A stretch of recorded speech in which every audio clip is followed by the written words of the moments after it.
I love a good poltergeist story. Of all the hauntings I've explored, both on this channel and in my books, there's something about poltergeists that unnerves me the most. Maybe it's because they're so unpredictable, so chaotic. Unlike a traditional haunting, where a spirit might simply appear or manifest in some way, poltergeists are active, disruptive, and at times, violent. I've covered some fascinating cases on the channel and in my books, from the eerie disturbances at Rothsay Place in Edinburgh, where strange knocks and inexplicable movements drove a family to desperation, to the famous Epworth Rectory case, where a minister's family endured years of unexplained rapping, furniture being hurled across rooms, and even unseen hands pulling at their bedsheets in the dead of night. These cases stand out not just because of their sheer strangeness, but because they often leave more questions than answers, and that's what makes poltergeists so terrifying. They don't follow the same rules as traditional hauntings. They come and go without warning. They fixate on individuals for reasons we don't fully understand, and they leave behind no easy explanations. In fact, I was recently asked on the Paranormal Monkey podcast if I knew any ghost stories from Kirkcudbright. At the time, nothing came to mind, but the question stuck with me. And that's when I rediscovered the case, one of Scotland's most infamous and perplexing poltergeist hauntings, though now largely forgotten outside of paranormal circles. What I found was a story unlike any other. One that unfolded in the late 17th century at a lonely farmhouse in the parish of Rerrick in Kirkcudbright. The Ringcroft of Stocking would become the site of a supernatural onslaught so extreme that even the local minister was compelled to document it. But what really happened? And could something like this ever happen again? Now, centuries later, all that remains of the once infamous Ringcroft of Stocking is a desolate stretch of land, marked only by a lone husk of a tree, its bare branches reaching skyward like grasping hands.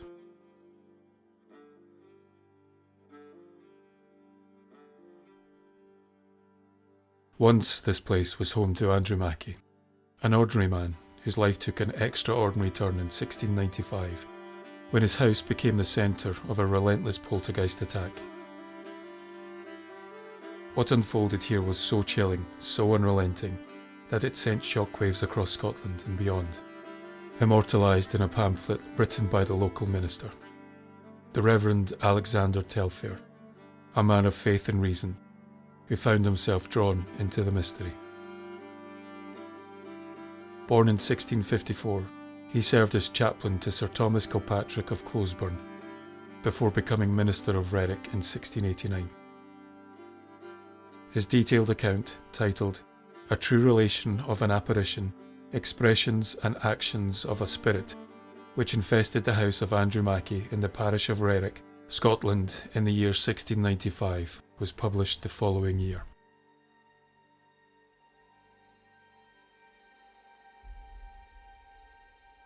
This account is based on the Reverend's detailed testimony of the events that occurred at the farm at Ringcroft of Stocking. His original words have been carefully updated for clarity and atmosphere, ensuring the true nature of the events remains as vivid as when they first were recorded.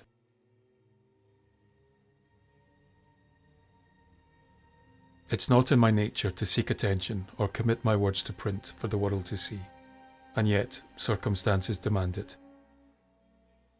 I write not out of vanity, but out of necessity, to set the record straight, to silence doubters, and to offer a warning to all who may encounter such dreadful manifestations as those that plagued the household of Andrew Mackie.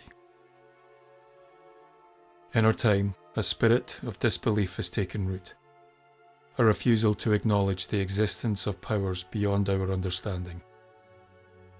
Many deny the presence of spirits, whether divine or damned, dismissing the voices, apparitions, and violent disturbances as nothing more than the delusions of fevered minds.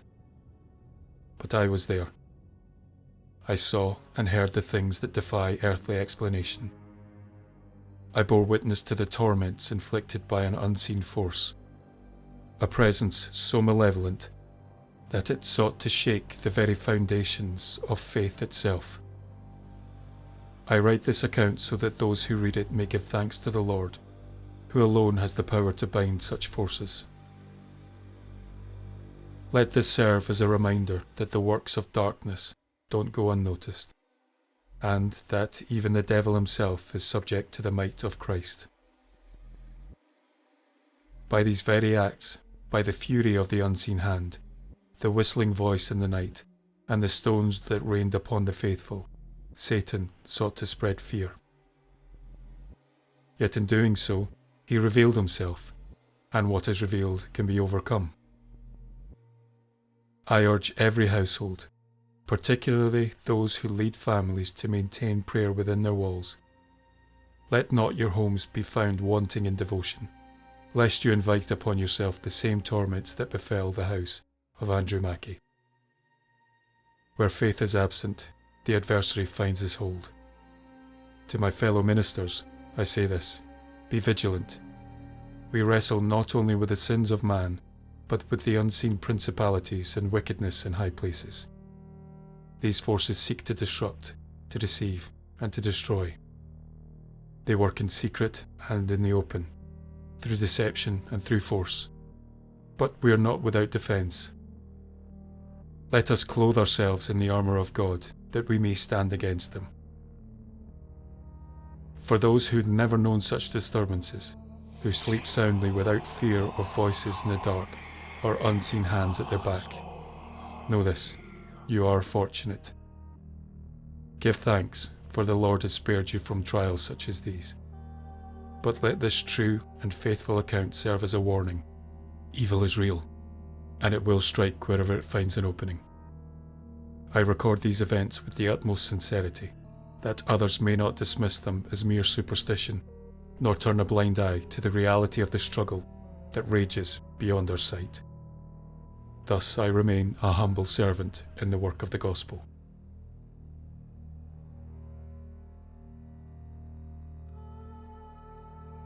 Many have asked to know the truth of what transpired at the house of Andrew Mackie, and many more have been misled by rumour and exaggeration. Reports have reached my ears that stray far from the facts, and so, in the interest of setting the record straight, I, the minister of this parish, who have been present on several occasions and have witnessed the events myself, now lay forth the plain and unembellished truth. Before I begin the full account, I must address first certain claims regarding the origin of these disturbances. I've heard it said that Mr. Mackie, being a stonemason by trade, made a dark pact when he took the mason's word, a secret known among those of his craft, and that he dedicated his firstborn child to the devil. I've made careful inquiries into this claim, and I'm satisfied that it's false. Mackie himself denies ever taking such an oath, and knows not what the mason's word even is. He is by all accounts a man of good standing, honest, civil, and devout. Those who know him speak well of his character, and neither he nor his family had given any cause for suspicion before these troubles began. Others have claimed that the haunting arose from an unresolved debt. A woman of ill repute had supposedly left garments in Mackie's care, only to die before they could be returned. Some whispered that he or his wife had withheld these belongings from her kin, thus inviting her spirit's wrath. I questioned them both on this matter, and they swore without hesitation that all items left in their charge had been handed over in full, and I'm inclined to believe them. Then there's the matter of the house itself. It was said that one who lived there before, one McNaught, had suffered misfortune and sought the counsel of a known witch who lived by the Bouting Bridge in the parish of Edinburgh. McNaught, they say, sent his son to this woman to learn why his fortunes had declined. The boy, however, never returned with an answer, having taken up the life of a soldier in Flanders. Here another traveller met the same son abroad, and upon hearing of the father's troubles, passed on a warning that a curse lay beneath the very threshold of the house. If those who dwelled there wished to prosper, they must lift the stone and burn what lay beneath. Now this tale, though strange, is not without some foundation. Another tenant, Thomas Telfair, took it upon himself to investigate. He unearthed something beneath the threshold, what appeared to be a tooth, though not quite like that of a man, nor a horse, nor of sheep. He cast it into the fire, and it burned as tallow does, giving off an eerie glow. And yet during his time in the house he suffered no ill effects, nor did any unnatural force trouble him. These were the theories that surrounded the strange events that would unfold. But I do not claim to know the true cause. Whether it was the stirring of old, forgotten wrongs, or something far darker, I'll leave for others to judge. What I do know without question is what I saw. In February of the year 1695, the first signs of the haunting appeared. At first they were small things, odd, but not yet enough to cause alarm. Mackie's cattle were repeatedly loosed in the night, their bindings broken. Believing this to be the work of mischievous hands, he took greater care in securing them, using stronger ropes and withes. Yet no matter how firmly they were tied, come morning they were found unbound. Then one night Mackie awoke to find one of his young beasts hoisted into the air, bound by the hair tether to a beam in the house. The creature's hooves barely touched the ground, and though it was restrained tightly, it appeared unhurt. This was no accident, nor the act of some common trickster, and fear began to take hold. But worse was to come. One night, after the household had retired to bed, a fire broke out within the home. A heap of peat had been deliberately set alight in the very centre of the floor. The smoke filled the room, rousing the family before the flames could spread, yet no one had seen who had done it. No one had moved from their beds. Had they not awoken in time, the house and all within it would have been consumed. Still nothing was seen, nothing was heard. Then on the 7th of March, the stones began to fall. They came without warning, striking the walls and floor with force, not from outside, where some unseen hand may have thrown them, but from within the house itself. The family searched for an explanation, but none could be found. No earthly cause could account for the attack. And that was when the fear turned to terror. On the 7th of March, the torment took on a new and terrifying form. Stones began to fall inside the house, small at first, but numerous. They struck the walls, the floor, the very furniture itself, yet no hand was seen to throw them.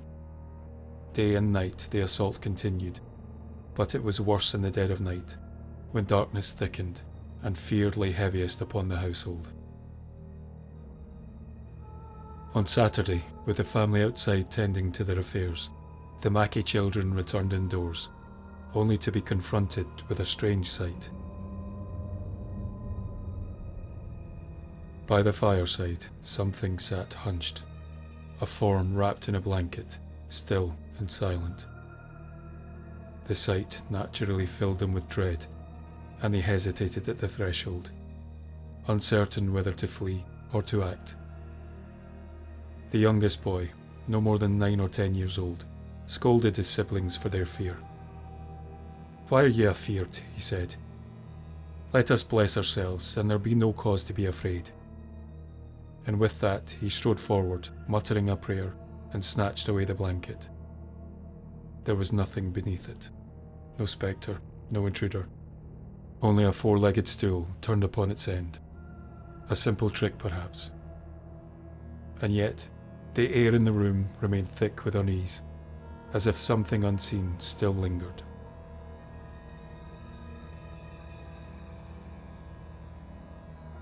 The next day, being the Sabbath, the disturbances took on a different nature. The family awoke to find their iron crook and pot clips missing. These items, essential for their cooking and daily tasks, were searched for high and low, but to no avail. They remained lost for 4 days. When at last they were found, it was in a place they had checked many times before, a loft space where no one had reason to put them. Others who came to witness the events observed something unnatural about the stones that were thrown. When they struck a person, they carried only half the weight they ought to, as if some unseen force robbed them of their full impact. More curious still, the poltergeist's rage seemed to grow in the hours of worship. Whenever the family or their visitors knelt in prayer, the stones flew more fiercely, striking hardest at the one who led the supplication. On that very Sabbath, after sermon, Andrew Mackie came to me with his troubles. I resolved to see for myself. On Tuesday, I entered the house and stayed with them for a considerable time. Twice I led them in prayer, and during my visit all was calm. Hope swelled within me that the mere presence of the Lord's servant may have driven the spirit away. Yet as I stepped outside, speaking with some men near the barn, 2 small stones fell to the earth not far from where I stood.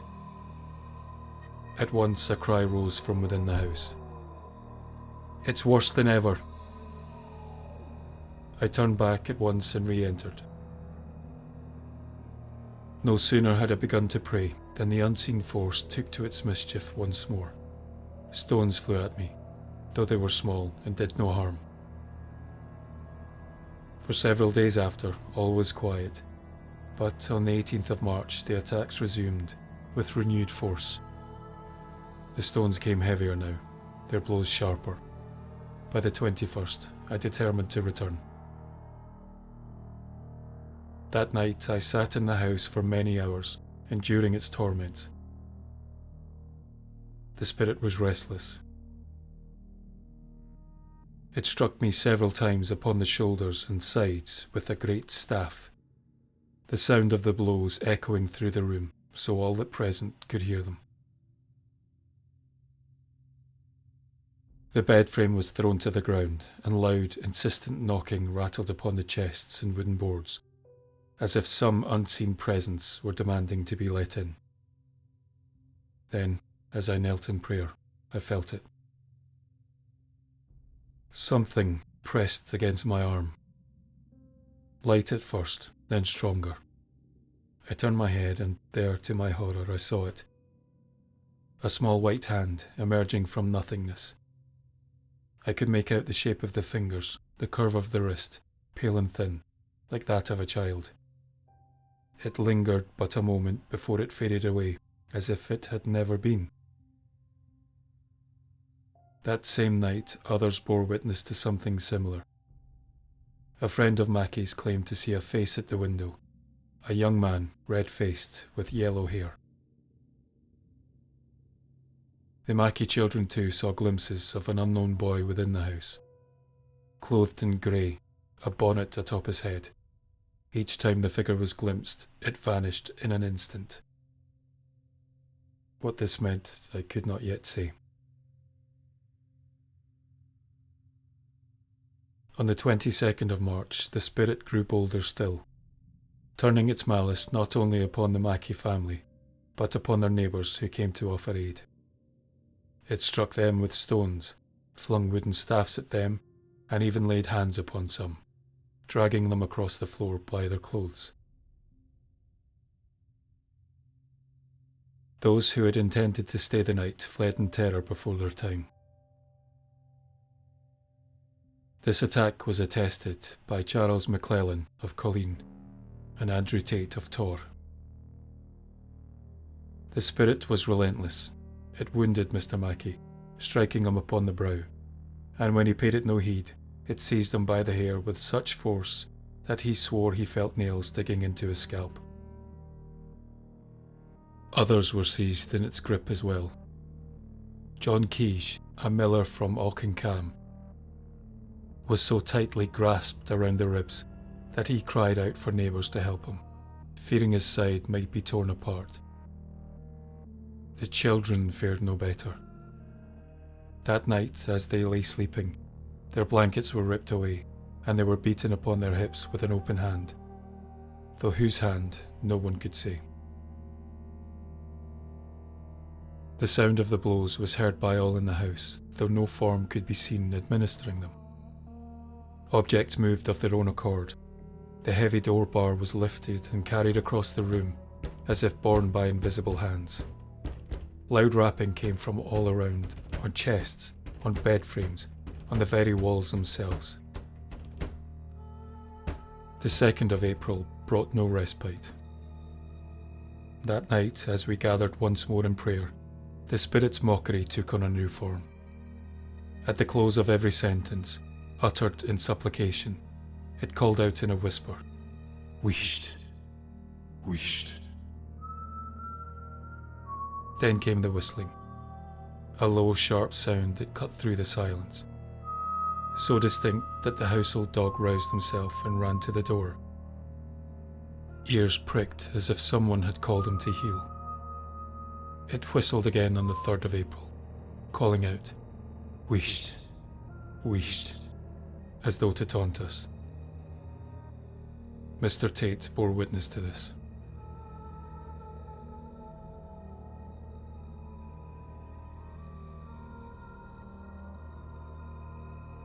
On the 4th of April, the landlord, Charles McClellan, could stand it no longer. With Andrew Mackie, he sought out a gathering of ministers at Buttle, and laid the full account before them. Upon hearing it, the men of God resolved to intervene. 2 of them, Mr. Andrew Ewart, minister of Kells, and Mr. John Murdo, minister of Corsmichael, came to the house to spend the night in fasting and prayer. They were not spared the spirit's wrath. The stones that fell upon them were larger than before, some as heavy as a half stone in weight. Mr. Ewart suffered 2 blows to the head, so fierce that his blood was drawn. His very wig was torn from his head as he knelt in prayer. Mr. Murdo was struck many times, and yet, by God's grace, the wounds and bruises healed swiftly. None in the house escaped unscathed. As dawn broke, we rose from prayer, weary but resolute. But the spirit had one final insult to deliver. A stone was cast into Mr. Ewart's very hands as he held out a cloth, as if to mock him. And with that, a torrent of stones rained down upon us all, striking with wild fury before, at last, the chaos subsided. But I knew, deep in my soul, that this was far from over. On the 5th of April, the malevolence that plagued the Ringcroft of Stocking took on a new form. That evening, a fire was set among the thatched straw in the barnyard, the flames licking hungrily at the dry kindling. Though it was swiftly extinguished, the message was clear. This force sought destruction. By nightfall, the house was crowded with neighbours who'd come to witness the horrors for themselves. But the spirit was not deterred. Stones rained down upon them as they huddled together, their faces drawn with fear. Mr. Mackie's wife, moving cautiously through the house, went to fetch some peats for the fire. As she stepped outside, her foot caught on something unfamiliar, a broad stone that rocked under her weight. She frowned. Never before had it been loose. A thought crept into her mind, cold and unwelcome. She resolved to investigate it in the morning. And what she found beneath that stone would change everything.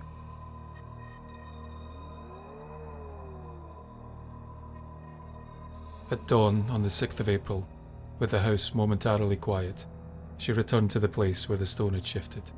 Hands trembling, she pried it up.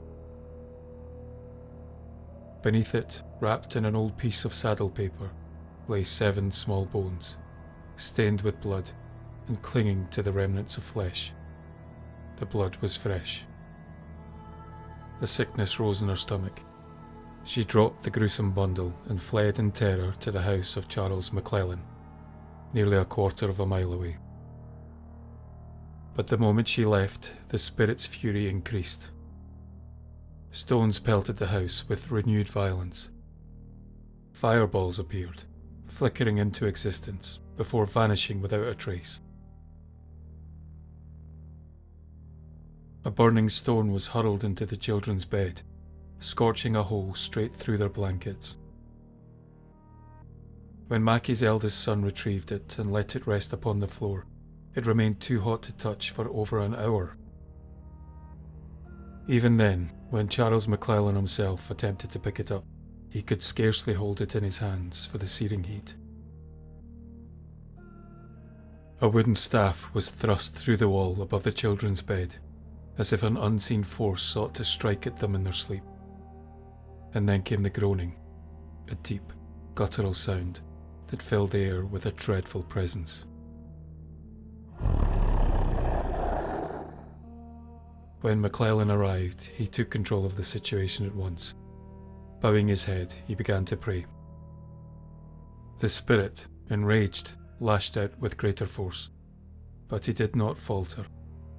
Only when he reached for the bones did the house fall silent. He sent them to me without delay. When I arrived, I did as I had done before. I knelt and prayed. The spirit answered my prayer with stones, casting them at me as I spoke, yet this time they did no harm. That night the house was finally still.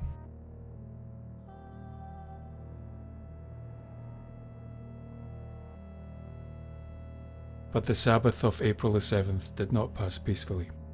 The violence began anew. The spirit threw stones at all in the house, striking William McMinn, a blacksmith, so hard upon the head that blood was drawn. It cast a plough sock at him, followed by a heavy trough stone, weighing more than 3 stone. The impact should have broken a man's back, yet by God's grace he was unharmed.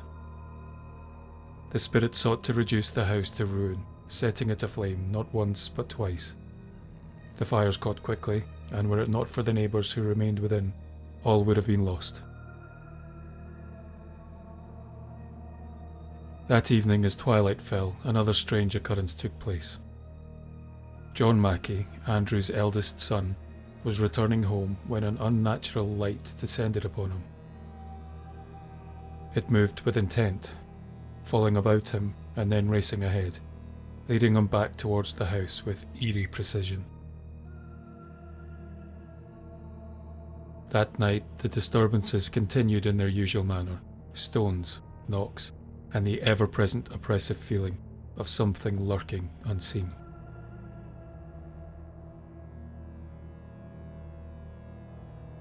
On the morning of April the 8th, Andrew Mackie made yet another unusual discovery. As he stepped outside, his eyes fell upon something lying in the dirt. A letter. Its writing scrawled in an unknown hand. The paper itself was sealed and written with blood. The message was almost incomprehensible, filled with strange symbols and fragmented words, but the intent was clear. It spoke of repentance, of doom, and of further trouble yet to come. Disturbed beyond measure, Mackie sought counsel.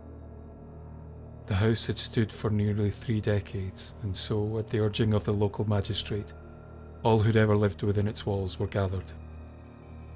Each was made to lay hands upon the bones in the presence of myself and Colleen, for some believed a crime had been committed long ago, a hidden murder that now called for justice. But no revelation came. The secret, if there was one, remained buried in the past.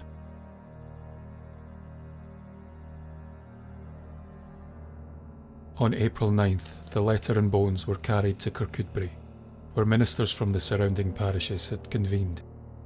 Upon hearing the full account, they resolved to take action. 5 of them, Mr. John Murdo, Mr. James Monteith, Mr. John Macmillan, Mr. Samuel Spaulding, and Mr. William Falconer, joined me in our solemn duty. We would go to the house, and we would do what we could to drive the spirit from it once and for all.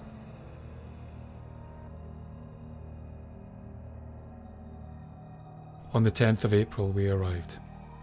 No sooner had I begun to open my mouth in prayer than the attack began. Stones flew at us, striking each of us with unrelenting force. The house itself seemed to shake, trembling as if a great storm had struck. A hole was rent through the thatch and timber, and from it poured the rain of stones, heavier than ever before.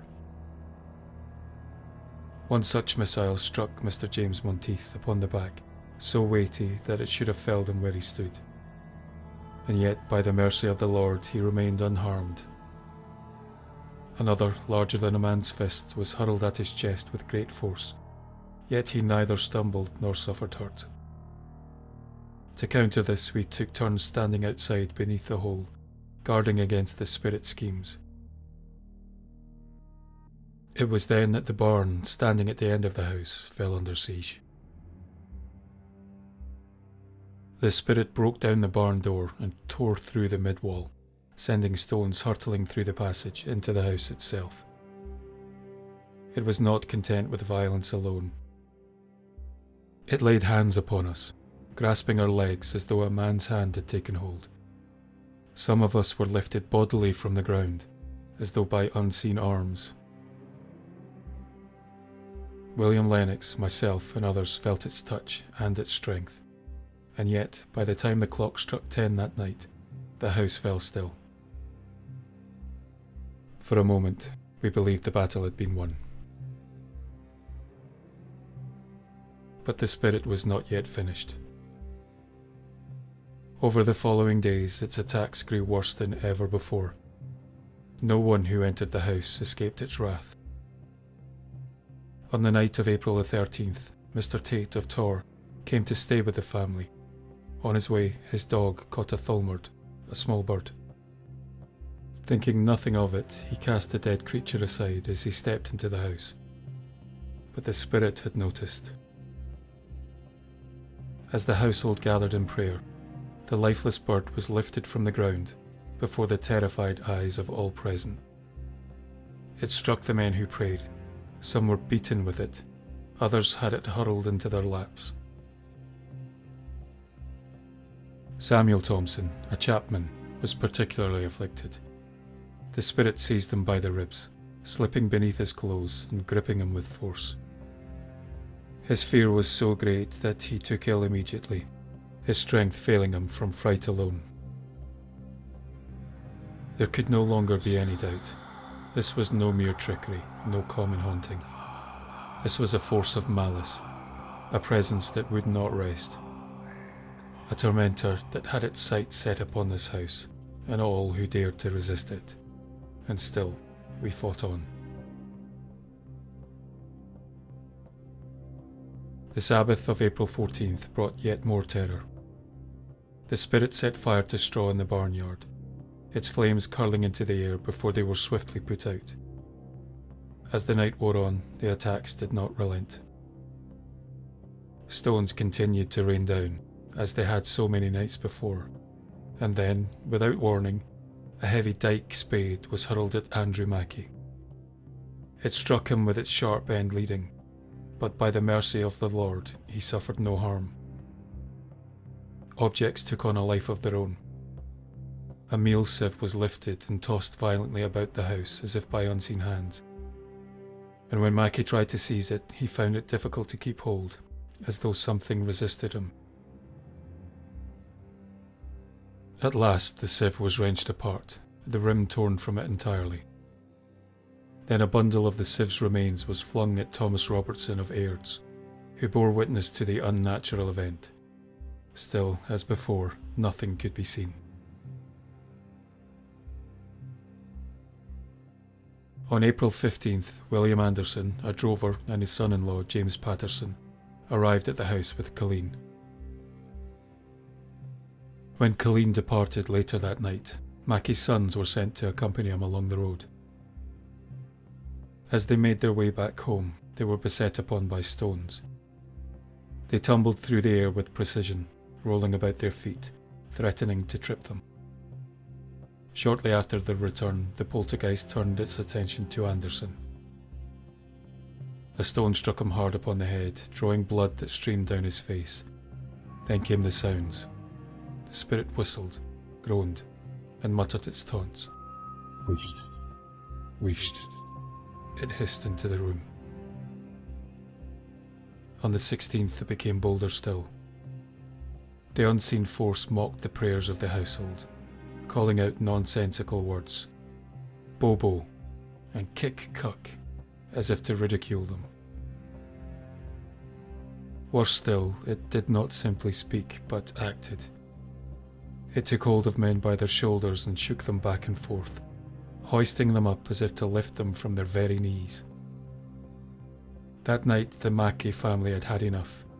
They gathered their belongings and left the house behind. 5 trustworthy neighbours agreed to remain and watch over it for the night, and to their astonishment there was no trouble. No stones, no voices, no fire. But the cattle were not spared. By morning they were found in a state of disarray, some loosed from their bindings, others tangled in ways that would have been impossible. 2 days later, on April 18th, the Mackies returned. Again there was no immediate sign of trouble, save for a small but chilling act in the sheep house. The spirit had taken the animals and bound them together in pairs by the neck, using ropes made of straw taken from the loft. More ropes had been prepared than were needed, left discarded upon the floor, as if to suggest that the spirit's intentions had been even greater.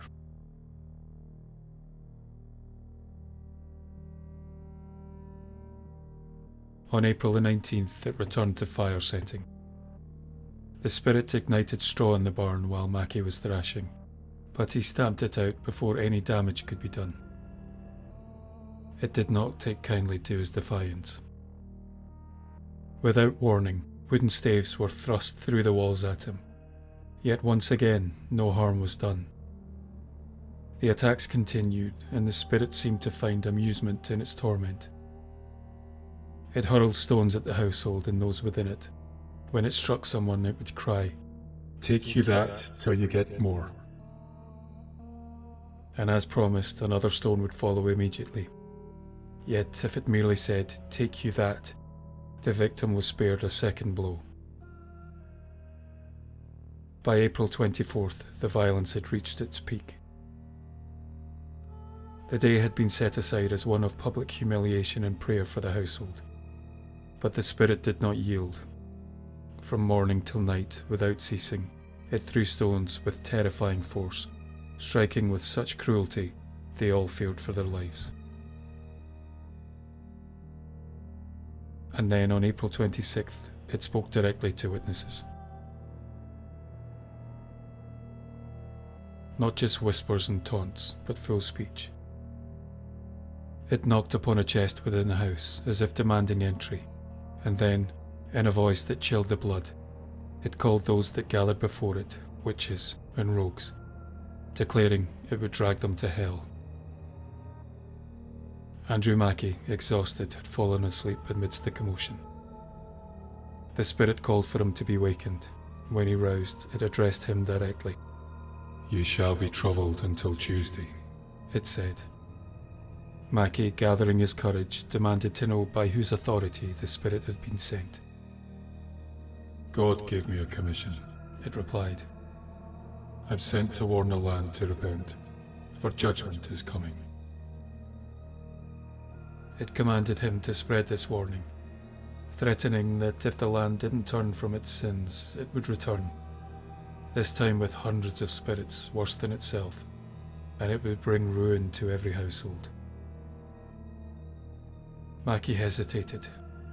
If I were to tell this, no one would believe me. The spirit answered, Fetch your betters. Fetch the minister of the parish, and 2 honest men on Tuesday night, and I shall tell them myself. Then, in an unsettling shift, it demanded worship. Praise me, and I will whistle for you. Worship me, and I will trouble you no more. Mackie did not waver. The Lord who delivered thee 3 children out of the fiery furnace deliver me, and mine this night from the temptations of Satan.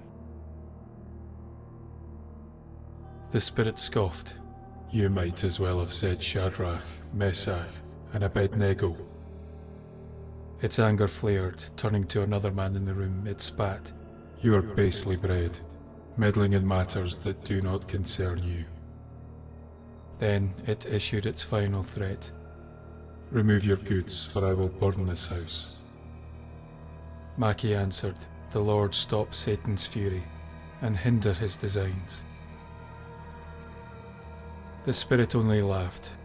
I will do it, or you shall see how well you can prevent me. True to its word, on April 27th, it set fire to the house 7 times. On the 28th, from sunrise to sunset, it continued. Whenever one fire was quenched, another would spring up. That evening, it made one final attempt to see its work done. The spirit pulled down the very end of the house, tearing apart the stonework itself, and the family could no longer remain. With what little they had left, they took refuge in the stable. That night, the spirit came for one of the children. It seized the boy by the neck and shoulders, lifting him from his bed. It raised a heavy block of wood above his head, and in a voice that all could hear, it growled, If I had a commission, I would brain them. The household could do nothing but watch in horror.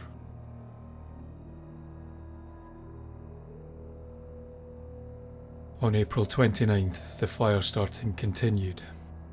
Mackie, desperate to put an end to it, removed all traces of fire from the house and doused the hearth with water. Yet still, flames erupted where no flame should be.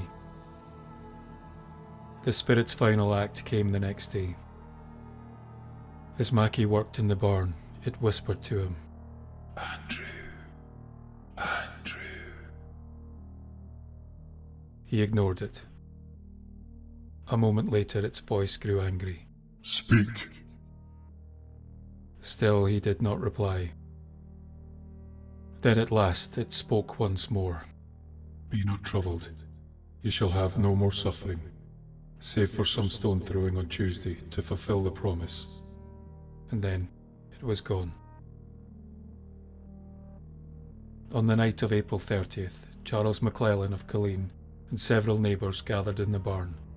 As they prayed, something stirred in the corner. A black mass, growing, shifting, as if it would consume the very room. They couldn't see its form, only its darkness. The spirit threw chaff and dirt upon them, grasping at their bodies, gripping their arms so tightly they felt the bruises for days after. And then, it too faded. By May 1st, it was over. The Ringcroft of Stocking was finally silent.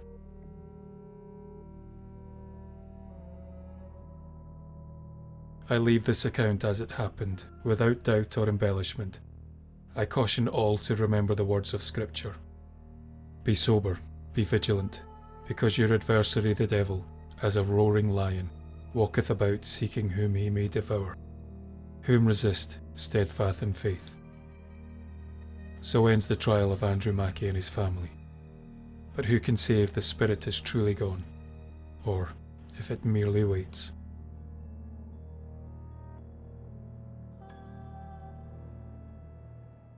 As the smoke from the last fire drifted into the cold air night, silence finally returned to the farm. The poltergeist that had tormented Andrew Mackie and his family for months was gone, vanished as suddenly as it had arrived. But its absence brought little comfort. The house stood battered, its walls bearing the scars of something far beyond the reach of reason. And the Mackies, once an ordinary family in a quiet corner of Scotland, would never be the same. For Reverend Telfair, the events at Ringcroft were more than a test of faith. They were proof of something he had long feared, an intelligence that mocked prayer, a force that struck with calculated malice. Its rage peaked in the presence of Scripture, lashing out with terrifying precision. Stones flew, furniture splintered, and voices rose from empty air. It didn't simply haunt, it attacked. But why such fury? Like the poltergeist that plagued the Wesley family at Epworth decades later, this entity reacted violently to the sacred. It didn't merely resist prayers, it seemed provoked by them, as though the scripture was a personal insult. At Ringcroft, the more the family sought protection through faith, the more vicious the response became. Some believed it was the spirit of a restless soul, tormented by the words of the living. Others whispered of something older, something that despised the sacred, not out of pain, but defiance. It was this relentless cruelty that set the Ringcroft poltergeist apart. It was not the fleeting mischief of a restless spirit, but a campaign of terror, much like the infamous Bell Witch of Tennessee, a case that would shake another family to its core over a century later. Like the Bell Witch, this entity spoke, tormented its victims with eerie familiarity, and revelled in their fear. And like the Bell Witch, it didn't simply fade away. Even after the disturbances ceased, unease lingered. Some believed the spirit had been exorcised when bones were removed from land, but others were not so sure. Visitors to the ruins spoke in hushed tones, wary of disturbing whatever force once dwelled there, and some swore that, on certain nights, the past was not so distant, that the echoes of stones striking walls and unseen hands rattling doors could still be heard on the wind. The story of the Ringcroft poltergeist didn't die with the house. It spread beyond Kirkcudbright, taking on a life of its own, whispered by candlelight as a warning of things that move unseen. Because some hauntings don't end. They simply wait.